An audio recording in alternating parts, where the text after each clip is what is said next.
சென்னை கண்ணகி நகரில் பிறந்து 45 நாட்களே ஆன ஒரு குழந்தை கடத்தப்பட்ட விவகாரத்தில் தற்பொழுது குழந்தையை கடத்திய தீபா என்ற பெண் கைது செய்யப்பட்டிருக்கிறார். இது தொடர்பான கூடுதல் விவரங்களை வழங்க இணைகிறார் செய்தியாளர் ஸ்ரீனிவாசன். ஸ்ரீனிவாசன், வணக்கம். இந்த விவகாரத்துடைய முழு பின்னணி என்ன? அந்த பெண் தீபா எப்படி எங்கு வைத்து கைது செய்யப்பட்டார்? விரிவா பதிவு பண்ணுங்க. வணக்கம். சென்னை கண்ணகி நகர் பகுதியை சார்ந்தவர் ஆரோக்கியதாஸ் நிஷாந்த். இவர்களுக்கு கடந்த 48 நாட்களுக்கு முன்பு குழந்தை பிறந்துள்ளது. இந்நிலையில்தான் தன்னை நட்ஸ் என்று அறிமுகப்படுத்திக் கொண்டு நிஷாந்தி என்ற ஒரு பெண் வீட்டிற்கு வந்து நான் ஒரு தொண்டு நிறுவனத்திலிருந்து வந்திருப்பதாகவும் நான் நட்ஸ் என்றும் கூறி அரசாங்கத்தில் உங்களுக்கு நிறைய திட்டம் இருக்கிறது, குழந்தைக்கு தேவையான திட்டங்களை நான் பெற்றுத் தருகிறேன் என்று ஆசை வார்த்தை கூறியுள்ளார்.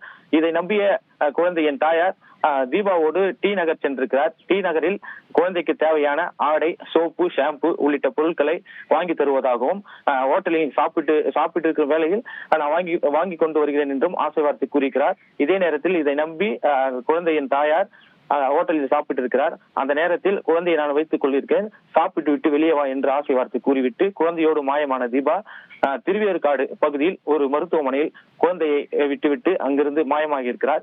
இந்நிலையில் கண்ணகி நகர் காவல் நிலையத்துக்கு கிடைத்த தகவலின் பேரில், புகாரின் பேரில் கண்ணகி நகர் போலீசார் கண்ணகி நகரிலிருந்து திருவேற்காடு பகுதியிலான குழந்தை கடத்தி செல்லப்பட்ட ஆட்டோ எந்தெந்த சாலையில் பயணித்திருக்கிறது என்ற அந்த சிசிடிவி கேமராக்களை ஆய்வு செய்ததில் திருவேற்காடு வரை அந்த ஆட்டோ சென்றிருப்பது அவர்களுக்கு தெரிய வந்திருக்கின்றன.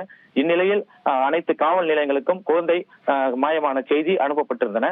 இதைத் தொடர்ந்து திருவிக நகர் போலீசார் கண்ணகி நகர் போலீசாரிடம் தொடர்பு கொண்டு திருவேற்காடு பகுதியில் இருக்கின்ற ஒரு தனியார் மருத்துவமனையில் குழந்தை இருப்பதாக கூறியிருக்கின்றனர். இந்நிலையில் தனிப்படை அமைத்திருந்த கண்ணகி நகர் போலீசார் விரைந்து குழந்தையை மீட்டு கண்ணகி நகர் பகுதியில் இருந்த தந்தை தாயிடம் ஒப்படைத்திருக்கிறார்கள். மேலும் தீபாவின் கணவர் ஹரியை கைது செய்த போலீசார் அவரிடம் விசாரணை நடத்தியதில் ஹரிக்கும் தீபாவுக்கும் குழந்தை இல்லாமல் இருந்ததால் குழந்தை பிறந்தது போல் நாடகமாடியே இருப்பதாக தீபா என்று ஹரி போலீசாரிடம் தெரிவித்திருக்கிறார். இந்நிலையில் தான் 3 நாட்களாக மாயமாக இருந்த குழந்தையை கடத்திய தீபாவை இன்று ஈரோடு பகுதியில் வைத்து போலீசார் கைது செய்திருக்கின்றனர்.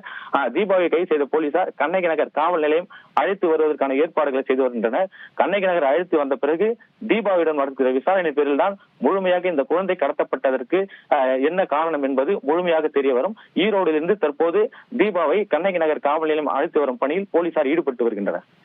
நன்றி ஸ்ரீனிவாசன், உங்களுடைய விரிவான தகவல்களுக்கு.